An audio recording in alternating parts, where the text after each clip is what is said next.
ಜೈ Hind. CRPF tradesman 2023ರ ಎಕ್ಸಾಮ್ಗೆ ಸಂಬಂಧಿಸಿದ ಹಾಗೆ ಈ ಒಂದು ವಿಡಿಯೋದಲ್ಲಿ ನಾವು ಬಹಳಷ್ಟು ವಿಷಯಗಳನ್ನ ಡಿಸ್ಕಷನ್ ಮಾಡ್ಲಿಕ್ಕೆ ಹೋಗ್ತಾ ಇದ್ದೇವೆ. ಈಗಾಗಲೇ ನಿಮಗೆ ಗೊತ್ತಿರುವ ಹಾಗೆ CRPF ಟ್ರೇಡ್ಸ್ಮನ್ ಈ ಒಂದು ಹುದ್ದೆಗಳಿಗಾಗಿ ಫಿಸಿಕಲ್ ಡೇಟ್ ಇರ್ತಕ್ಕಂಥದ್ದು ಕರೆಯಲಾಗಿದೆ. ಸೊ ಫಿಸಿಕಲ್ ಇರ್ತಕ್ಕಂಥದ್ದು 10/7/2024ರಿಂದ ಪ್ರಾರಂಭವಾಗ್ತಾ ಇದ್ದಾವೆ. ಸೊ ಈ ಒಂದು ನೋಟಿಫಿಕೇಶನ್ದಲ್ಲಿ ಏನೆಲ್ಲ ಇದೆ ಅದರ ಬಗ್ಗೆ ಇರ್ತಕ್ಕಂಥದ್ದು ನಾವು ಚರ್ಚೆಯನ್ನ ಮಾಡೋಣ. ಅದ್ರ ಜೊತೆಗೆ ಫಿಸಿಕಲ್ ಡೇಟ್ ಇರ್ತಕ್ಕಂಥದ್ದು ಬಹಳಷ್ಟು ವಿದ್ಯಾರ್ಥಿಗಳಿಗೆ ಕನ್ಫ್ಯೂಸ್ ಆಗ್ತಾ ಇದೆ. ಸೊ ಅದ್ರ ಬಗ್ಗೆ ನೋಡೋಣ. ಆಮೇಲೆ ಟ್ರೇಡ್ಸ್ ಟೆಸ್ಟ್ ಹೇಗಿರ್ತೈತಿ, ಯಾವೆಲ್ಲ ಕ್ಯಾಟಗರಿದಲ್ಲಿ ಯಾವೆಲ್ಲ ಟ್ರೇಡ್ಸ್ಗಳು ಬರ್ತಾವೆ, ಅವು ಎಲ್ಲ ಅದ್ರ ಬಗ್ಗೆ ನೋಡ್ತಾ ಹೋಗೋಣ. ಅದ್ರ ಜೊತೆಗೆ ಫಿಸಿಕಲ್ ಇರ್ತಕ್ಕಂಥದ್ದು ಏನಿರ್ತೈತಿ ಅದನ್ನು ಕೂಡ ನಾವು ನೋಡೋಣ. ಆಮೇಲೆ ಅಡ್ಮಿಟ್ ಕಾರ್ಡ್ ಇರ್ತಕ್ಕಂಥದ್ದು ಹೇಗೆ ಡೌನ್ಲೋಡ್ ಮಾಡ್ಕೊಳ್ಳೋದು ಅನ್ನೋದು ಕೂಡ ನಾವು ಈ ಒಂದು ವಿಡಿಯೋದಲ್ಲಿ ಚರ್ಚೆಯನ್ನ ಮಾಡಲಿಕ್ಕೆ ಹೋಗ್ತಾ ಇದ್ದೇವೆ. ಬಹಳಷ್ಟು ವಿಷಯಗಳಿದಾವೆ. ಸೊ ಯಾರ್ದು CRPF ಟ್ರೇಡ್ಸ್ಮನ್ ಸೆಲೆಕ್ಷನ್ ಆಗಿದೆ ಅವರು ಸಂಪೂರ್ಣವಾಗಿ ಈ ಒಂದು ವಿಡಿಯೋವನ್ನ ನೋಡ್ರಿ. ನಿಮ್ಮ ಫ್ರೆಂಡ್ಸ್ಗಳು ಕೂಡ ಯಾರ್ದಾದ್ರೂ ಆಗಿದ್ರೆ ಅವ್ರಿಗೂ ಕೂಡ ಈ ವಿಡಿಯೋವನ್ನ ಶೇರ್ ಮಾಡಿ. ಅದರ ಜೊತೆಗೆ ಇದುವರೆಗೆ ನೀವು ನಮ್ಮ ಚಾನೆಲನ್ನು ಸಬ್ಸ್ಕ್ರೈಬ್ ಮಾಡದೇ ಇದ್ರೆ ಸಬ್ಸ್ಕ್ರೈಬ್ ಬಟನ್ ಮೇಲೆ ಕ್ಲಿಕ್ ಮಾಡಿ. ಅದ್ರ ಜೊತೆಗೆ ಬೆಲ್ ಐಕನನ್ನು ಸಹ ಕ್ಲಿಕ್ ಮಾಡಿ ಇದೇ ರೀತಿಯಾದಂತಹ ವಿಡಿಯೋಸ್ಗಳ ನೋಟಿಫಿಕೇಶನ್ ಪಡೆಯಲು. ಸೊ ಈಗಾಗಲೇ ನಿಮಗೆ ಗೊತ್ತಿರುವ ಹಾಗೆ ಇದು ಟ್ರೇಡ್ಸ್ಮನ್ ಎಕ್ಸಾಮ್ಗೆ ಯಾರೆಲ್ಲ ಕ್ವಾಲಿಫೈ ಆಗಿರಿ ಅವರಿಗೆ ಒಂದು ನೋಟಿಫಿಕೇಶನ್ ಇರ್ತಕ್ಕಂಥದ್ದು ಇಲ್ಲಿ ಬಿಡಲಾಗಿದೆ. ಸೊ ಈ ಒಂದು ನೋಟಿಸ್ದಲ್ಲಿ ಸ್ಪಷ್ಟವಾಗಿ ಇಲ್ಲಿ ನೀಡಲಾಗಿದೆ ಏನು ಅಂತಂದರೆ 10/7 ಅಂತಂದರೆ ಜುಲೈ 10 ಜುಲೈ, ತದನಂತರ 10 ಜುಲೈ 2024 ನಂತರ ಫಿಸಿಕಲ್ ಇರ್ತಕ್ಕಂಥದ್ದು ಮಾಡಲಾಗುವುದು ಅಂತ ಇದೆ. ಸೊ ಇದರಲ್ಲಿ ಮತ್ತೇನು ಕೊಡಲಾಗಿದೆ ಅಂತಂದರೆ refer advertisement notice dated 15/3/2023 wide which notice for recruitment to the post of constable, technical tradesman, pioneer, ಆಮೇಲೆ mini stop have been published. So ಅವಾಗ ಅದು ಪಬ್ಲಿಷ್ ಆಗಿತ್ತು ಅಂತ ಹೇಳ್ತಾ ಇದ್ದಾರೆ notice. So next stage of subject recruitment process, PST PET trade test, document verification, ಆಮೇಲೆ detailed medical examination and review medical examination of CBT qualified short listed candidates scheduled to be conducted ಅಂತಂದರೆ ಇಲ್ಲಿ 10 July 2024 ನಂತರ PST ಮಾಡಲಾಗ್ತಾ ಇದೆ. ಆಮೇಲೆ PET trade test ಆಗಿರಬಹುದು, ಅದ್ರ ಜೊತೆಗೆ ಡಾಕ್ಯುಮೆಂಟ್ ವೆರಿಫಿಕೇಶನ್, ಅದ್ರ ಜೊತೆಗೆ ಮೆಡಿಕಲ್ ಎಕ್ಸಾಮಿನೇಷನ್. ಸೊ ಇವು ಎಲ್ಲವುಗಳನ್ನು 10/7/2024 ನಂತರ ಮಾಡಲಾಗುವುದು ಅಂತ ಇಲ್ಲಿ ಹೇಳಲಾಗಿದೆ. ಇಲ್ಲಿ ಅಡ್ಮಿಟ್ ಕಾರ್ಡ್ ಬಗ್ಗೆ ಹೇಳಲಾಗಿದೆ. ಈ admit card of qualified or short listed candidates will be made available or live on CRPF website. So ಈ ವೆಬ್ಸೈಟ್ದೊಳಗೆ ಹೋಗಬೇಕಾಗುತ್ತೆ ನೀವು. ಯಾವುದು? RECT.CRPF.gov.in. ಸೊ ಈ ವೆಬ್ಸೈಟ್ಗೆ ಹೋಗಿ ನೀವು ಅಲ್ಲಿ ಏನು ಮಾಡಬಹುದು, ನಿಮ್ಮ ಈ ಅಡ್ಮಿಟ್ ಕಾರ್ಡನ್ನು ನೀವು ಏನು ಮಾಡ್ಕೋಬಹುದು, ಡೌನ್ಲೋಡ್ ಮಾಡ್ಕೋಬಹುದು. ಯಾವಾಗದು? 25/6/2024 ನಂತರ ಮಾಡಬಹುದು ಅಂತ ಹೇಳಿ ಹೇಳಲಾಗಿದೆ. ಸೊ ಇವತ್ತು ಡೇಟ್ ಇರುವಂಥದ್ದು ಕೂಡ 25 ಇದೆ. ಸೊ 25 ಜೂನದ ನಂತರ ಅಂದರೆ ಇವತ್ತು ಏನು ಮಾಡಬಹುದು, ನೀವು ಅಡ್ಮಿಟ್ ಕಾರ್ಡನ್ನು ಡೌನ್ಲೋಡ್ ಮಾಡ್ಕೋಬಹುದು. ಬಹಳಷ್ಟು ವಿದ್ಯಾರ್ಥಿಗಳು ಡೌನ್ಲೋಡ್ ಕೂಡ ಮಾಡ್ಕೊಂಡೇರಿ. 4ನೇ ಪಾಯಿಂಟ್ ಏನು ಕೊಡಲಾಗಿದೆ? Candidates are advertised to visit CRPF website regularly to know latest update on subject recruitment. So ಇಲ್ಲಿ ಮುಂದಿನ ಯಾವುದೇ ಒಂದು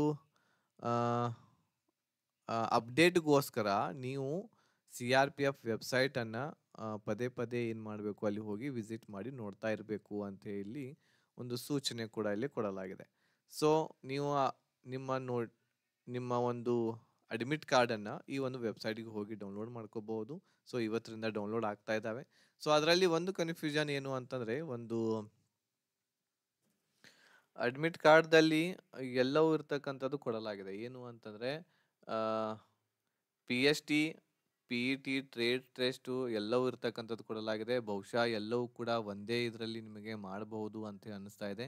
ಬಟ್ ಆ, ಮತ್ತೆ ಏನಾದರೂ ಇದ್ರ ಬಗ್ಗೆ ಈ ಒಂದು ಅಡ್ಮಿಟ್ ಕಾರ್ಡ್‌ದಲ್ಲಿ ನೀಡಿಲ್ಲ. ಅದರ ಜೊತೆಗೆ ಅಡ್ಮಿಟ್ ಕಾರ್ಡ್‌ದಲ್ಲಿ ಒಂದು ಏನು ಅಂತಂದ್ರೆ ಡೇಟ್ ಇರ್ತಕ್ಕಂಥದ್ದು ಬಹಳಷ್ಟು ಜನರಿಗೆ ಕನ್‌ಫ್ಯೂಷನ್ ಆಗ್ತಾ ಇತ್ತು. ಸೊ ಇಲ್ಲಿ ಎಕ್ಸಾಮ್ ಡೇಟ್ ಅಂತ ಹೇಳಿ ನಿಮ್ಗೆ ಕೊಡಲಾಗಿದೆ ಅಡ್ಮಿಟ್ ಕಾರ್ಡ್‌ದಲ್ಲಿ.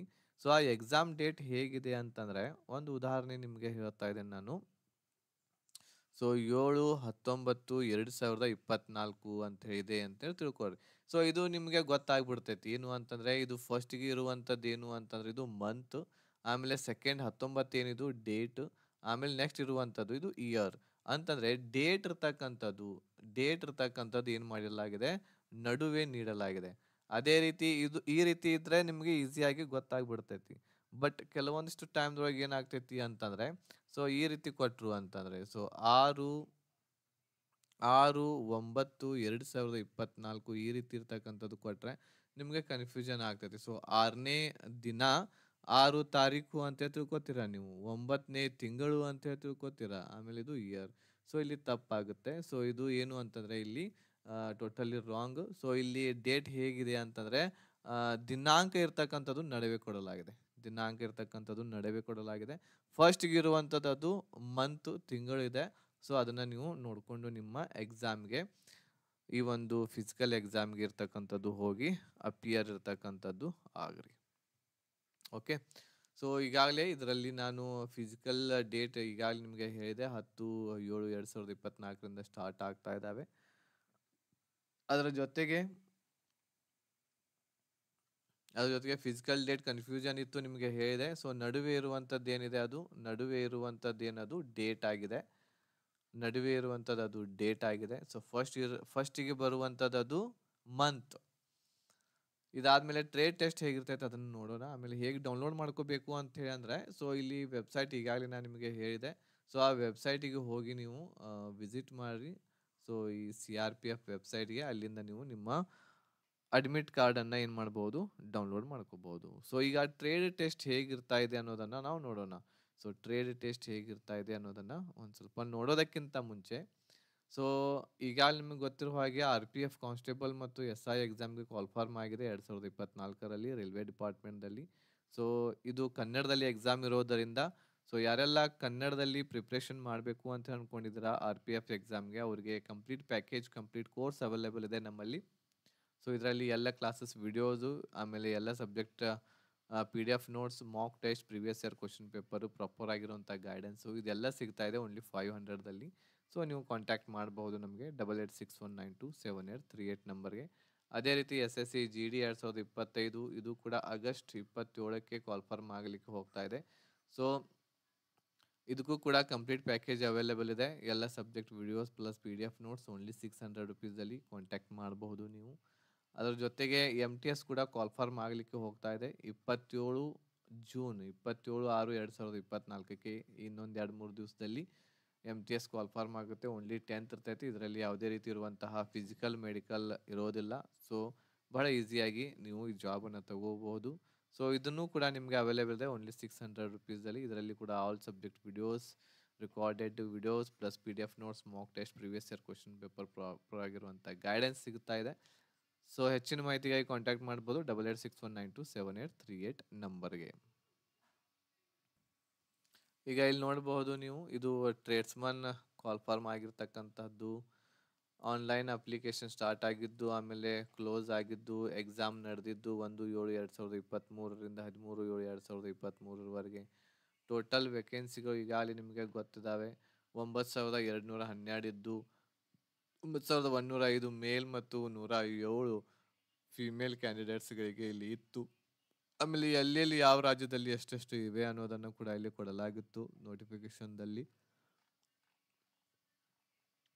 ಈಗ ಈಗ ಮುಖ್ಯವಾಗಿ ಏನು ಅಂತಂದರೆ ಫಿಸಿಕಲ್ ಹೇಗಿರ್ತಾ ಇದೆ, ಆಮೇಲೆ ಟ್ರೇಡ್ ಟೆಸ್ಟ್ ಹೇಗಿರ್ತಾ ಇದೆ, ಡಾಕ್ಯುಮೆಂಟ್ ವೆರಿಫಿಕೇಷನ್ದಲ್ಲಿ ನೀವು ಏನೆಲ್ಲ ತೊಗೊಂಡು ಹೋಗಬೇಕಾಗುತ್ತೆ ಅದ್ರ ಬಗ್ಗೆ ನಾವು ಇಲ್ಲಿ ಡಿಸ್ಕಷನ್ ಮಾಡ್ತಾ ಹೋಗೋಣ.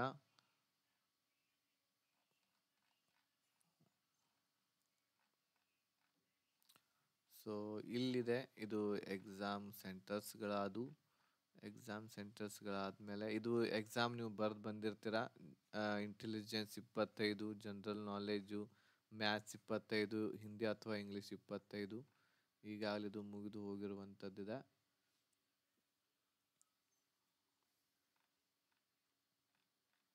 ಇಲ್ಲಿ ಎಲ್ಲ ಸಿಲೆಬಸ್ ಕೊಡಲಾಗಿದೆ. ಆಮೇಲೆ ಇಲ್ಲಿ ಹೈಟ್ ಇದೆ ನೋಡ್ರಿ. ಪಿ ಎಸ್ ಟಿ ಬಗ್ಗೆ ನಾವು ಹೇಳೋದಾದರೆ ಪಿ ಎಸ್ ಟಿ ಟೆಸ್ಟ್ ಕೂಡ ನಿಮ್ಮದು ಮಾಡಲಾಗ್ತಾ ಇದೆ ಈಗ. ಸೊ ಅದು ಹೈಟ್ ಎಷ್ಟಿರಬೇಕು ಅಂತಂದರೆ 170 ಸೆಂಟಿಮೀಟರ್ ತಕ್ಕಂಥದ್ದು ಹೈಟ್ ಇರಬೇಕು. ಫೀಮೇಲ್ ಕ್ಯಾಂಡಿಡೇಟ್ಸ್ ಇದ್ದರೆ 157 ಸೆಂಟಿಮೀಟರ್ ನಿಮ್ಮದು ಇರಲೇಬೇಕಾಗುತ್ತೆ. ಇದರಲ್ಲಿ ಏನು ಹೆಚ್ಚು ಕಡಿಮೆ ಇದ್ದರೆ ಅಲ್ಲೇ ನೀವು ಡಿಸ್ಕ್ವಾಲಿಫೈ ಆಗ್ತೀರಾ. ಅದೇ ರೀತಿ ಏಜ್ ರಿಲ್ಯಾಕ್ಸೇಷನ್ ಎಸ್ ಟಿ ಕ್ಯಾಟಗರಿದವರಿಗೆ ಕೊಡಲಾಗಿದೆ. ಚೆಸ್ಟ್ ಮೇಲ್ ಕ್ಯಾಂಡಿಡೇಟ್ಸ್ಗಳಿಗೆ ಮಾತ್ರ ಇರ್ತಾ ಇದೆ. ಸೊ 80 ಸೆಂಟಿಮೀಟರ್ ಚೆಸ್ಟ್ ಇರಬೇಕು. ಅದನ್ನು ಉಬ್ಬಿಸಿದಾಗ 5 ಸೆಂಟಿಮೀಟರ್ ಹೆಚ್ಚಾಗಬೇಕು ಅಂದರೆ 85 ಅದು ಆಗಿರಬೇಕಾಗುತ್ತೆ. ಆಮೇಲೆ ಎಸ್ ಟಿ ಕ್ಯಾಟಗರಿದವರಿಗೆ 76, ಆಮೇಲೆ ಇದು 5 ಹೆಚ್ಚಿಸಿದಾಗ 5 ಆಗಬೇಕು ಚೆಸ್ಟ್. ಇದಾದ್ಮೇಲೆ ನೆಕ್ಸ್ಟ್, ಸೊ ಇಲ್ಲಿ ಫಿಸಿಕಲ್ ಎಫಿಷಿಯನ್ಸಿ ಟೆಸ್ಟ್ ಅಂತಂದ್ರೆ ಪಿ ಇ ಟಿ ಯಾವ ರೀತಿ ಇರ್ತೈತಿ ಅಂತಂದ್ರೆ, ಸೊ ಇಲ್ಲಿ ರನ್ನಿಂಗ್ ಇರ್ತಕ್ಕಂಥದ್ದು ಇರ್ತಾ ಇದೆ ನಿಮಗೆ. ಸೊ ಇಲ್ಲಿ driver, motor mechanical, gardener, painter ಆಗಿರ್ಬೋದು, carpenter, brass band, pipe band, cobbler, ಆಮೇಲೆ ಟೇಲರ್ ಆಗಿರ್ಬೋದು, ಆಮೇಲೆ ಬಗ್ಲರ್ ಆಗಿರ್ಬೋದು. ಇವರೆಲ್ಲರಿಗೂ ಇಷ್ಟರೊಳಗೆ ಯಾರೆಲ್ಲ ಸೆಲೆಕ್ಷನ್ ಆಗಿರಿ ಅವ್ರು ಏನು ಮಾಡಬೇಕು ಅಂತಂದರೆ, ಮೇಲ್ ಕ್ಯಾಂಡಿಡೇಟ್ಸ್ಗಳಿದ್ರೆ 5 ಕಿಲೋಮೀಟರ್ ರನ್ನಿಂಗ್ ಮಾಡಬೇಕು 24 ನಿಮಿಷದಲ್ಲಿ. ಫಿಮೇಲ್ ಕ್ಯಾಂಡಿಡೇಟ್ಸ್ಗಳು 1.6 ಕಿಲೋಮೀಟರ್ 8.5 ನಿಮಿಷದಲ್ಲಿ ಅವರು ರನ್ನಿಂಗ್ ಮಾಡಬೇಕಾಗತ್ತೆ. ಅದೇ ರೀತಿ ಕುಕ್ದಲ್ಲಿ ಸೆಲೆಕ್ಟ್ ಆದವರು ವಾಟರ್ ಕ್ಯಾರಿಯರ್, ಆಮೇಲೆ barber, hair dresser, washer man, washer woman, ಸಫಾಯಿ ಕರ್ಮಚಾರಿ ಇದ್ದರೆ ಮೇಲ್ ಕ್ಯಾಂಡಿಡೇಟ್ಸ್ 1.6 ಕಿಲೋಮೀಟರ್ 10 ನಿಮಿಷದಲ್ಲಿ, ಫಿಮೇಲ್ದವರು 1.6 ಕಿಲೋಮೀಟರ್ 12 ನಿಮಿಷದಲ್ಲಿ ಓಡಬೇಕಾಗತ್ತೆ. ನೆಕ್ಸ್ಟ್ ಪಯೋನಿಯರ್ ವಿಂಗ್ದಲ್ಲಿ ಮ್ಯಾಸನ್ ಆಗಿರ್ಬೋದು, ಪ್ಲಂಬರ್ ಆಗಿರ್ಬೋದು, ಎಲೆಕ್ಟ್ರಿಷಿಯನ್ ಇದ್ದರೆ 1.6 ಕಿಲೋಮೀಟರ್ 9 ನಿಮಿಷದಲ್ಲಿ. ಇಲ್ಲಿ ಫಿಮೇಲ್ಗೆ ಯಾವುದೇ ರೀತಿ ಇರುವಂಥದ್ದು ಇಲ್ಲ ಇಲ್ಲಿ ವೇಕೆನ್ಸಿ. ಆಮೇಲೆ ಪಯೋನಿಯರ್ ವಿಂಗ್ಸ್ದಲ್ಲಿ ಮ್ಯಾನ್ಷನ್, ಪ್ಲಂಬರ್, ಎಲೆಕ್ಟ್ರಿಸಿಟಿ ಇದ್ದರೆ ಸೊ ಇಲ್ಲಿ 800 ಮೀಟರನ್ನು ಓಡಬೇಕಾಗುತ್ತೆ, 5 ನಿಮಿಷದಲ್ಲಿ ಓಡಬೇಕಾಗುತ್ತೆ. ಸೊ ಇಷ್ಟೆಲ್ಲ ನೀವು ಮೊದಲು ಇದು ರನ್ನಿಂಗ್ ಮಾಡಬೇಕು. ಪಿ ಇ ಟಿ ಇರ್ತಕ್ಕಂಥದ್ದು ನಿಮಗೆ ಇರ್ತಾ ಇದೆ. ಸೊ ಇಲ್ಲಿ ಪಿ ಇ ಟಿ ಆದಮೇಲೆ ವೇಟ್ ಇರ್ತಕ್ಕಂಥದ್ದು ಇದೆ. ಆ್ಯಸ್ ಪರ್ ಮೆಡಿಕಲ್ ಅಂತಂದರೆ ನಿಮ್ಮ ಹೈಟಿಗೆ ತಕ್ಕಂಗೆ ವೇಟ್ ಇರ್ತಕ್ಕಂಥದ್ದು ಇರಬೇಕು ಅಂತ ಇಲ್ಲಿ ಹೇಳಲಾಗಿದೆ. ಟ್ರೇಡ್ ಟೆಸ್ಟ್ ಬಗ್ಗೆ ಇಲ್ಲಿ ನಾವು ನೋಡೋದಾದರೆ, ಮೊದಲು ನೀವು ಈಗಾಗಲೇ ಸಿ ಬಿ ಟಿ ಎಕ್ಸಾಮ್ದಲ್ಲಿ, ಕಂಪ್ಯೂಟರ್ ಬೇಸ್ಡ್ ಎಕ್ಸಾಮ್ದಲ್ಲಿ ಪಾಸ್ ಆಗಿ ಈಗ P S T P E T ಇರ್ತಕ್ಕಂಥದ್ದು ಮೊದಲು ತೊಗೋತಾರೆ. ಅಂದರೆ ನಿಮ್ಮ ಹೈಟ್, ವೇಟ್, ಚೆಸ್ಟ್ ಮೆಜರ್ಮೆಂಟ್ ಮಾಡ್ತಾರೆ, ಆಮೇಲೆ ರನ್ನಿಂಗ್ ಬಿಡ್ತಾರೆ. ಸೊ ಇದರಲ್ಲಿ ಕ್ವಾಲಿಫೈ ಆದಮೇಲೆ ಟ್ರೇಡ್ ಟೆಸ್ಟ್ ಇರ್ತಕ್ಕಂಥದ್ದು ನಿಮಗೆ ಮಾಡ್ತಾರೆ. ಸೊ ಟ್ರೇಡ್ ಟೆಸ್ಟ್ ಇರ್ತಕ್ಕಂಥದ್ದು ಹೇಗಿರುತ್ತೆ ಅಂತಂದರೆ, ಈಗಾಗಲೇ ನಿಮಗೆ ಗೊತ್ತಿದೆ ಇಲ್ಲಿ trade test will be conducted through practical assessment and will be qualifying in nature out of 50 marks for practical trade test. ಅಂದರೆ ಇಲ್ಲಿ ಟ್ರೇಡ್ ಟೆಸ್ಟ್ಗೆ 50 ಮಾರ್ಕ್ಸ್ಗಳನ್ನ ನಿಮಗೆ ಇರ್ತವೆ. A candidate must secure 20 marks to qualify ಅಂತಂದರೆ 20 ಮಾರ್ಕ್ಸ್ ಏನು ಮಾಡಬೇಕು ಅಂತಂದರೆ ನೀವು ತೊಗೋಬೇಕು ಇದು ಕ್ವಾಲಿಫೈ ಆಗಲಿಕ್ಕೆ. ಆಮೇಲೆ ಮೆರಿಟ್ ಅದು ಬೇರೆ ಇರ್ತೈತೆ, ಅದು ಆದರೆ 20 ಮಾರ್ಕ್ಸ್ ನಿಮಗೆ ಬೀಳಬೇಕು. During trade test a candidate will be asked to perform any activity pertaining to that particular trade or post. ಅಂದರೆ ನೀವು ಯಾವ ಪೋಸ್ಟ್ಗೆ ಸೆಲೆಕ್ಷನ್ ಆಗ್ಯಾರಿ ಅದ್ರ ಬಗ್ಗೆನೇ ಏನು ಮಾಡ್ತಾರೆ ಅಂತಂದರೆ ಏನಾದರೂ ಮಾಡಿ ತೋರಿಸ್ರಿ ಅಂತ ಹೇಳಿ ನಿಮಗಲ್ಲಿ ಹೇಳ್ತಾರೆ. ಆಮೇಲೆ she has applied the parameters for each trade post will be as under. So ಏನೆಲ್ಲ ಇರ್ತೈತೆ ಅದರಲ್ಲಿ ಅಂತ ಹೇಳಿ ನೋಡೋಣ. ಸೊ ಇಲ್ಲಿ ಡ್ರೈವರ್ ಅಂತ ನೀವು ಸೆಲೆಕ್ಷನ್ ಆಗಿದ್ರೆ ನಾಲೆಜ್ ಆಫ್ ಡ್ರೈವಿಂಗ್ ಟ್ರೇಡ್ ಅಂತಂದರೆ ಡ್ರೈವಿಂಗ್ ಬಗ್ಗೆ ನಿಮಗೆ ಗೊತ್ತಿರಬೇಕು. ಆಮೇಲೆ ಹ್ಯಾಂಡ್ಲಿಂಗ್ ಬಗ್ಗೆ ಕೇಳ್ತಾರೆ. ಆಮೇಲೆ ನೆಕ್ಸ್ಟ್ ಡ್ರೈವಿಂಗ್ ಪಾರ್ಕ್ ಹೇಗೆ ಮಾಡೋದು ಕೇಳ್ತಾರೆ. ಮೇಂಟೆನೆನ್ಸ್ ಬಗ್ಗೆ ಕೇಳ್ತಾರೆ, ಗಾಡಿ ಮೇಂಟೆನೆನ್ಸ್ ಹೇಗೆ ಮಾಡಬೇಕು ಅಂತೇಳಿ. ಆಫ್ ಲೈಟ್ಗಳಾಗಿರ್ಬೋದು, ಆಮೇಲೆ ಹೆವಿ ವೆಹಿಕಲ್ಸ್ಗಳ ಬಗ್ಗೆ ಇರ್ತಕ್ಕಂಥದ್ದು ಇರ್ತೈತಿ.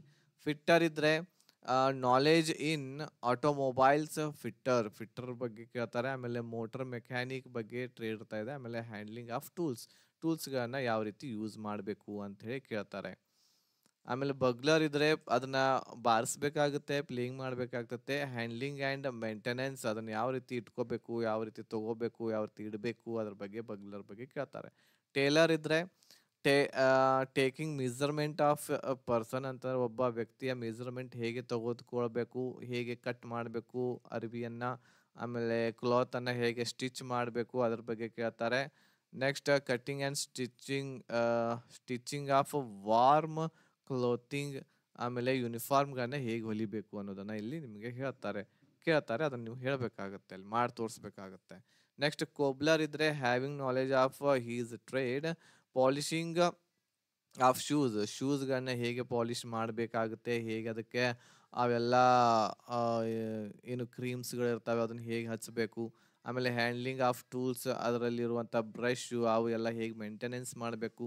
ಕಟ್ಟಿಂಗ್ ಆಫ್ ಲೆದರ್ ಅಂತಂದರೆ ಚರ್ಮವನ್ನು ಹೇಗೆ ಕಟ್ ಮಾಡಬೇಕಾಗುತ್ತೆ. ರಿಪೇರ್ ಆ್ಯಂಡ್ ಸ್ಟಿಚಿಂಗ್, ಶೂಸ್ಗಳನ್ನ ಹೇಗೆ ಹೊಲಿಬೇಕು ಅಂತ ಹೇಗೆ ಕೇಳ್ತಾರೆ, ಅದನ್ನು ಹೊಲಿದು ತೋರಿಸ್ಬೇಕಾಗುತ್ತೆ ಅಲ್ಲಿ. ಕಾರ್ಪೆಂಟರ್ ಇದ್ರೆ ಕಾರ್ಪೆಂಟರ್ದೊಳಗೆ ಬರುವಂಥ ಎಲ್ಲ ಟೂಲ್ಸ್ಗಳನ್ನ ಹೇಗೆ ಯೂಸ್ ಮಾಡಬೇಕು, ಯಾವ ಟೂಲ್ಸ್ ಎದಕ್ಕೆ ಯೂಸ್ ಆಗುತ್ತೆ ಅಂತ ಕೇಳ್ತಾರೆ. ಕಟ್ಟಿಂಗ್ ಆಫ್ ವುಡ್, ಕಟ್ಟಿಗೆಯನ್ನು ಹೇಗೆ ಕಟ್ ಮಾಡೋದು. Fitting, polishing and finishing of materials, ಕಟ್ಟಿಗೆಯಿಂದ ತಯಾರಿಸಿರುವಂಥ ಅದನ್ನು ಒಂದು ವಸ್ತು ಇದ್ದರೆ ಟೇಬಲ್ ಚೇರು ಅದನ್ನು ಹೇಗೆ ಪಾಲಿಶ್ ಮಾಡಬೇಕು, ಅದನ್ನು ಹೇಗೆ ಮೇಂಟೈನ್ ಮಾಡಬೇಕಾಗುತ್ತೆ. Knowledge of fitting of doors and windows, door ಮತ್ತು ವಿಂಡೋಸ್ಗಳನ್ನ ಹೇಗೆ ರಿಪೇರಿ ಮಾಡಬೇಕು. ಆಮೇಲೆ fixing of glass panes on ವಿಂಡೋಸ್ಗಳಿಗೆ ಹೇಗೆ ಗ್ಲಾಸ್ಗಳನ್ನ ಹಾಕಬೇಕು. ಇದೆಲ್ಲ ಕಾರ್ಪೆಂಟರ್ ಬಗ್ಗೆ ಕೇಳ್ತಾರೆ. ಪೇಂಟರ್ ಇದ್ದರೆ ಕಲರ್ ಬಗ್ಗೆ ನಾಲೆಜ್ ಇರಬೇಕಾಗ್ತೈತಿ, ಯಾವ ಶೇಡ್ದಿಂದ ಯಾವ ಕಲರ್ ತಯಾರಾಗುತ್ತೆ ಅದ್ರ ಬಗ್ಗೆ ನಿಮಗೆ ನಾಲೆಜ್ ಇರಬೇಕಾಗುತ್ತೆ. ಹೇಗೆ ಸ್ಪ್ರೇ ಮಾಡಬೇಕು, ಪೇಂಟಿಂಗ್ ವೆಹಿಕಲ್ಸ್ಗಳಿಗೆ ಯಾವ ರೀತಿ ಸ್ಪ್ರೇ ಮಾಡಬೇಕು ಮಾಡಿ ತೋರಿಸ್ರಿ ಅಂತ ಹೇಳಿ ಹೇಳ್ತಾರೆ, ಸಾಮಾನ್ಯವಾಗಿ ಇರ್ತಾ ಇದೆ. ಗಾರ್ಡನರ್ ಇದ್ದರೆ ನಾಲೆಜ್ ಆಫ್ ಪ್ಲಾಂಟೇಶನ್, ಗಿಡಗಳನ್ನ ನೆಡುವುದು, ಅವುಗಳನ್ನ ಬೆಳೆಸುವುದು. ಆಮೇಲೆ ಬೀಜಗಳ ಬಗ್ಗೆ ನಿಮಗೆ ಮಾಹಿತಿ ಇರಬೇಕಾಗುತ್ತೆ, ಬೀಜಗಳ ಬಗ್ಗೆ. ಆಮೇಲೆ ಬ್ರಾಸ್ ಬ್ಯಾಂಡ್ ಇತ್ತು ಅಂತಂದ್ರೆ ಅದನ್ನು ಬಾರಿಸಿ ತೋರಿಸ್ಬೇಕಾಗ್ತೈತೆ ಇನ್ಸ್ಟ್ರೂಮೆಂಟ್. ಆಮೇಲೆ ಪೈಪ್ ಬ್ಯಾಂಡ್ ಇದ್ರೆ ಅದನ್ನು ಕೂಡ ಬಾರಿಸಿ ತೋರಿಸ್ಬೇಕು. ನೆಕ್ಸ್ಟ್ ಕುಕ್ ಇದ್ರೆ ಅಲ್ಲಿ ಚಪಾತಿ ರೈಸ್ ಮಾಡಲಿಕ್ಕೆ ಹೇಳ್ತಾರೆ. ವೆಜಿಟೇಬಲ್ಸ್, ದಾಲ್, ಸಾಂಬಾರ್, ಇಡ್ಲಿ ಎಕ್ಸೆಟ್ರಾ.